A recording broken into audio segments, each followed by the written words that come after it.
ओम शांति।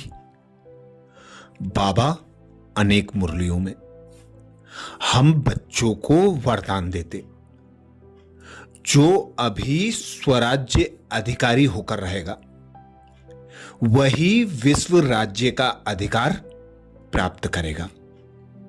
अर्थात जो स्वराज्य के संस्कारों को अभी नेचुरल नेचर अर्थात स्वरूप में लाएगा वही भविष्य विश्व राज्य का अधिकार प्राप्त करेगा, जिसके लिए बाबा कहते वर्तमान भी राज्य अधिकारी और भविष्य में भी राज्य अधिकारी। वर्तमान भविष्य का दर्पण है। वर्तमान की स्टेज अर्थात दर्पण द्वारा अपना भविष्य स्पष्ट देख सकते हो। वर्तमान व भविष्य के राज्य अधिकारी बनने के लिए सदा यह चेक करो कि मेरे में रूलिंग पावर कहां तक है।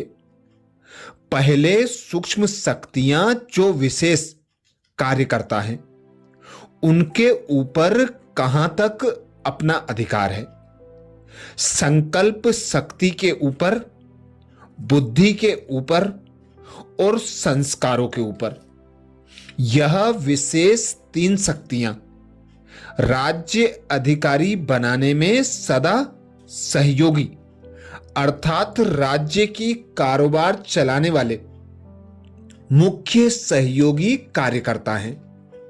अगर यह तीनों कार्यकर्ता आप आत्मा अर्थात स्वराज्य अधिकारी राजा के इशारे पर चलते हैं तो सदा वह राज्य यथार्थ रीति से चलता है। जैसे बाप को भी तीन मूर्तियों द्वारा कार्य कराना पड़ता है, इसलिए त्रिमूर्ति का विशेष गायन और पूजन होता है। त्रिमूर्ति शिव कहते हो ना। एक बाप के तीन विशेष कार्यकर्ता हैं जिन द्वारा विश्व का कार्य कराते हैं। ऐसे आप आत्मा रचयिता हो और यह तीन विशेष शक्तियां अर्थात त्रिमूर्ति शक्तियां आपके विशेष कार्यकर्ता हैं। आप भी इन तीन रचनाओं के रचयिता हो। तो चेक करो कि त्रिमूर्ति रचना आपके कंट्रोल में है। मन है उत्पत्ति करने वाला अर्थात संकल्प रचने वाला। बुद्धि है निर्णय करने वाली अर्थात पालना के समान कार्य करना।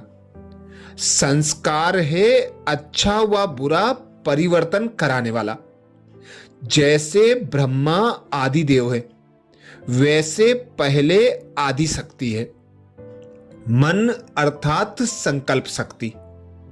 आदि शक्ति यथार्थ है तो और भी कार्यकर्ता उनके साथी यथार्थ कार्य करने वाले हैं। पहले यह चेक करो मुझ राजा का पहला आदि कार्यकर्ता सदा समीप के साथी के समान इशारे पर चलता है, क्योंकि माया दुश्मन भी पहले इसी आदि शक्ति को बागी अर्थात ट्रेटर बनाती है और राज्य अधिकार लेने की कोशिश करती है। इसलिए आदि शक्ति को सदा अपने अधिकार की शक्ति के आधार पर सहयोगी विशेष कार्यकर्ता करके चलाओ।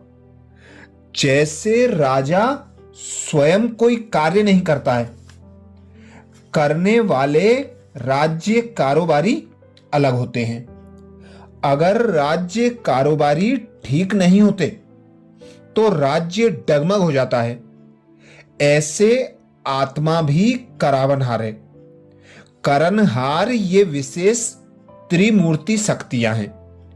पहले इनके ऊपर रूलिंग पावर है तो यह साकार कर्मेंद्रियां उनके आधार पर स्वतः ही सही रास्ते पर चलेंगी। कर्मेंद्रियों को चलाने वाली भी विशेष यह 3 शक्तियां हैं। अब रूलिंग पावर कहां तक आई है यह चेक करो। तो बाप दादा पूछते, हरेक का राज्य कारोबार अर्थात स्वराज्य ठीक चल रहा है? जैसे सतयुगी सृष्टि के लिए कहते हैं एक राज्य एक धर्म है, ऐसे ही अब स्वराज्य में भी एक राज्य अर्थात स्व के इशारे पर सर्व चलने वाले हैं। एक धर्म अर्थात एक ही धारणा सबकी है कि सदा श्रेष्ठाचारी चढ़ती कला में चलना है। मन अपनी मनमत पर चलावे, बुद्धि अपनी निर्णय शक्ति की हलचल करे, मिलावट करे। संस्कार आत्मा को भी नाच नचाने वाले हो जाएं, तो इसको एक धर्म नहीं कहेंगे, एक राज्य नहीं कहेंगे। तो आपके राज्य का क्या हाल है? त्रिमूर्ति शक्तियां ठीक हैं? कभी संस्कार बंदर का नाच तो नहीं नचाते हैं?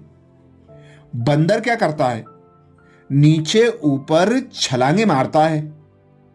संस्कार की भी अभी अभी चढ़ती कला, अभी अभी गिरती कला, यह बंदर का नाच है। तो ये संस्कार नाच तो नहीं नचाते हैं ना? कंट्रोल में है ना? सब कंट्रोल में है। कभी बुद्धि मिलावट तो नहीं करती है? जैसे आजकल मिलावट करते हैं तो निर्णय शक्ति भी मिलावट कर देती है। कभी बुद्धि मिलावट तो नहीं कर देती है? अभी अभी यथार्थ, अभी अभी व्यर्थ, तो मिलावट हुई ना? इसके विशेष बाबा कारण को और निवारण को यथार्थ रीति समझाते हैं। विदेश में माया आती है? बाप दादा विदेशी भाई बहनों से पूछते, विदेश में माया आती है?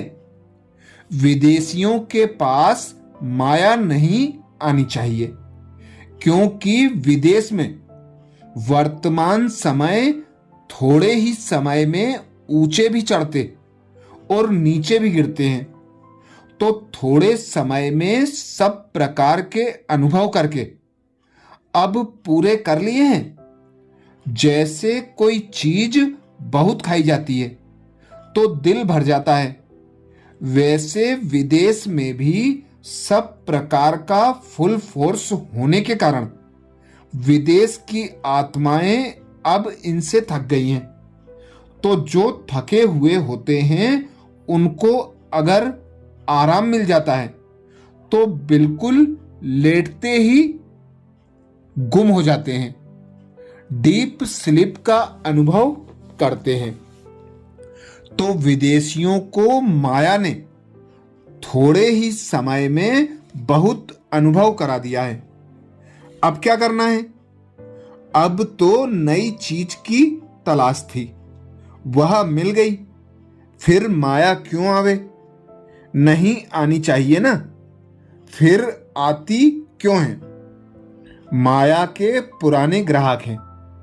माया को भी अगर नए ग्राहक अच्छे मिल जाएंगे तो पुरानों को आपे ही छोड़ देगी। रूलिंग पावर वाले के पास माया आ नहीं सकती। माया जहां देखती है, कार्यकर्ता सब होशियार हैं, अटेंशन में हैं, तो वहां हिम्मत नहीं रख सकती। रूलिंग पावर कहां तक है उसकी चेकिंग करो। अगर पावर नहीं है तो उसका कारण क्या है? कारण को निवारण के रूप में परिवर्तन करो। कारण खत्म हो जाना अर्थात माया खत्म हो गई। माया का मुख्य स्वरूप कारण के रूप में आता है। कारण को निवारण के रूप में कर लो तो माया सदा के लिए समाप्त हो जाएगी।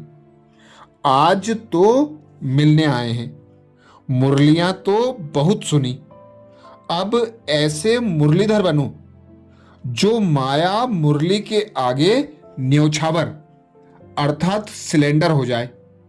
ऐसे मुरलीधर हो ना कि वह स्थूल साज की मुरली चलाने वाले हो।